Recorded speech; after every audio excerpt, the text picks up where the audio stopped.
चित्रा, देखना तेरे यहाँ आते वक्त मेरे चश्मे का ग्लास निकल गया और अब मुझे देखने में भी दिक्कत हो रही है। तो इसमें टेंशन लेने की क्या बात है? तू पार्टी एंजॉय कर, मैं किसी सर्वेंट से बोलकर ठीक करवा देती हूँ। अरे नहीं, ये चश्मा इम्पोर्टेड है, पूरे 2 लाख का लिया था मैंने और मैं किसी नौकर पे भरोसा नहीं कर सकती। वैसे भी कभी मैंने टूटा हुआ चश्मा आज तक नहीं पहना है, पर क्या करूँ, घर भी तो जाना है वापस। नक्श, यहाँ आओ। इनका चश्मा ठीक करवा के लाओ जरा, और हाँ, थोड़ा जल्दी आना, इन्हें निकलना है, समझ गए ना? चित्रा, तू ये काम अपने दामाद को बोल रही है? सॉरी बट ये अच्छा नहीं लग रहा, तू बुरा मत माना। इतना सुनते ही चित्रा का गुस्सा 7वें आसमान पर था, लेकिन उसने खुद को काबू में कर लिया। अरे तुम लोग टेंशन मत लो, ऐसे कामों में ना इनको बहुत मजा आता है। किसी और का भी कोई काम हो ना तो बता देना। अब दामाद है तो क्या हुआ, चश्मे का ग्लास ही तो लगवाना है, वैसे भी कुछ करता धरता तो है नहीं। चित्रा जी की ये बातें सीधा नक्श के दिल पर आकर लगी, मगर अब उसे ये सब हमेशा ही सुनने की आदत सी हो गई थी। मगर अभी मैं बहस नहीं, जल्दी से काम करके आओ, जबान ज्यादा चलने लगी है तुम्हारी। वो तो दामाद हो तो थोड़ी सी इज्जत दे रही, भिखारी कहीं का।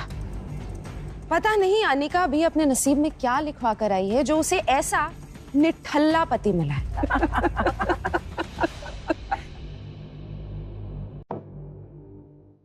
बस सही से फिट करवा कर लाना, और हाँ, अच्छी दुकान पर जाना, बहुत महंगा है ये चश्मा, समझ गए ना?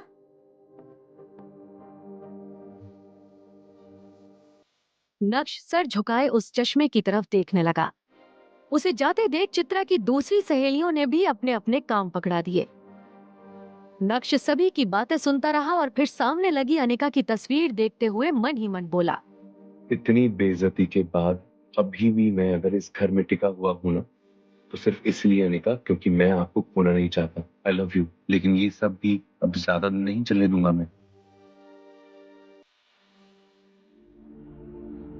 इतना कहकर नक्श बाहर आ गया। वो अपनी ई स्कूटर लेकर निकला ही था कि तभी रास्ते में उसके मोबाइल पर उसकी बीवी अनिका का कॉल आया।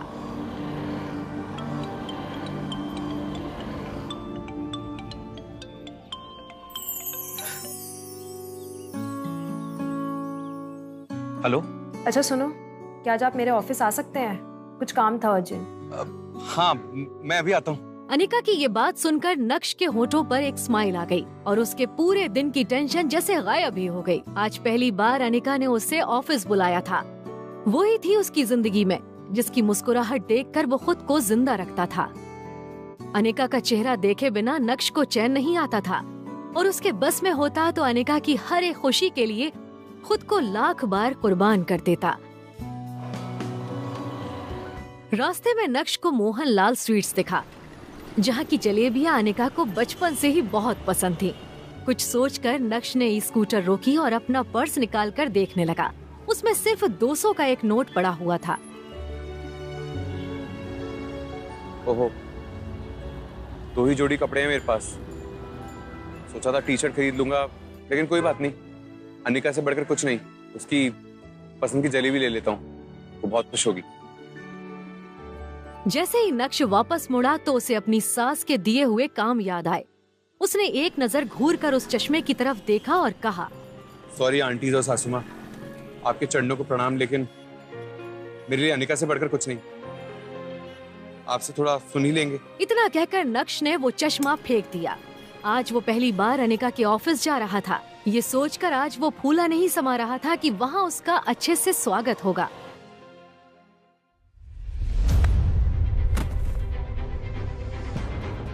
इडियट! दिखाई नहीं देता है क्या तुम्हें? पता नहीं कहां कहां से चले आते मुंह उठा के। इस ऑफिस में ना खड़े होने की भी औकात नहीं तुम्हारी, और तुम टहल तो ऐसे रहे हो जैसे कि तुम्हारे बाप का घर हो।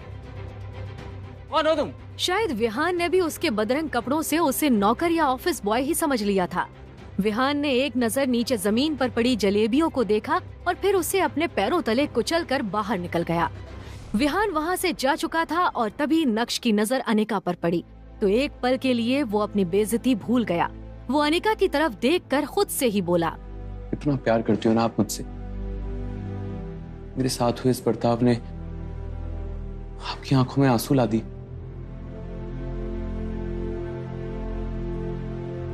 कोई नहीं अनिका, ये वक्त बदल जाएगा, देखना तुम।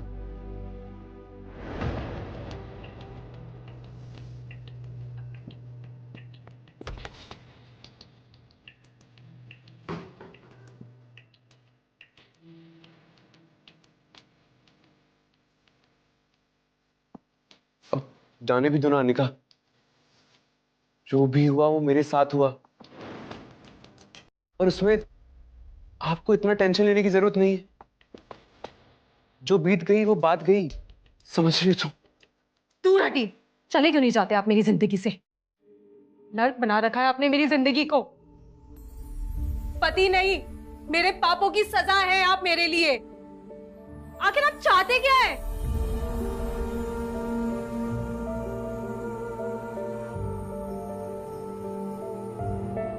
पापा ने मेरी जबरदस्ती शादी करवा दी आपसे, और उस गलती की सजा आज तक मिल रही है मुझे।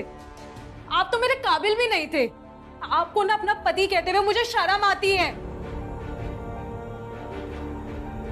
आज ड्राइवर नहीं था तो मैंने आपको इसलिए बुलाया, लेकिन मुझे नहीं पता था कि आप इतने काम के भी लायक नहीं है। यहां आके आपने मेरे इतने पुराने बिजनेस पार्टनर मिस्टर वियान तक को नाराज कर दिया। जहां जाती हूं मैं, आप मुझे बेइज्जती के सिवाय और कुछ नहीं दे सकते। सिर्फ एक बदनुमा धब्बा बनकर रह गए हो आप मेरी जिंदगी पर।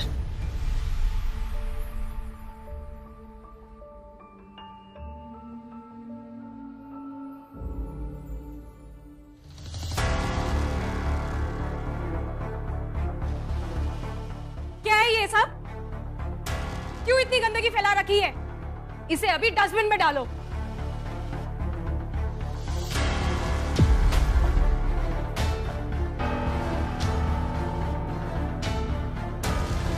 विहान अपनी कार में पहले से ही बैठकर अनिका का इंतजार कर रहा था। फिर नक्श के सामने ही अनिका अपने बिजनेस पार्टनर विहान की कार में बैठी और बिजनेस के सिलसिले में वहां से जा चुकी थी। नक्श ने एक नजर अपनी खराब ई स्कूटर की तरफ देखा। वहीं खटारा ई स्कूटर जो अब नक्श की जिंदगी का हिस्सा बन चुकी थी। आंखों में आंसू लिए नक्श खुद से ही बोला, कोई बात नहीं अनिका, मुझे पता है कि आप गलत नहीं, बस मेरे हालात गलत हैं। मगर मुझे यकीन है कि एक न एक दिन आप मुझे जरूर समझोगी। मैं आपको दुनिया की सारी खुशियां ला कर दूंगा, आप सिर्फ मेरी हो।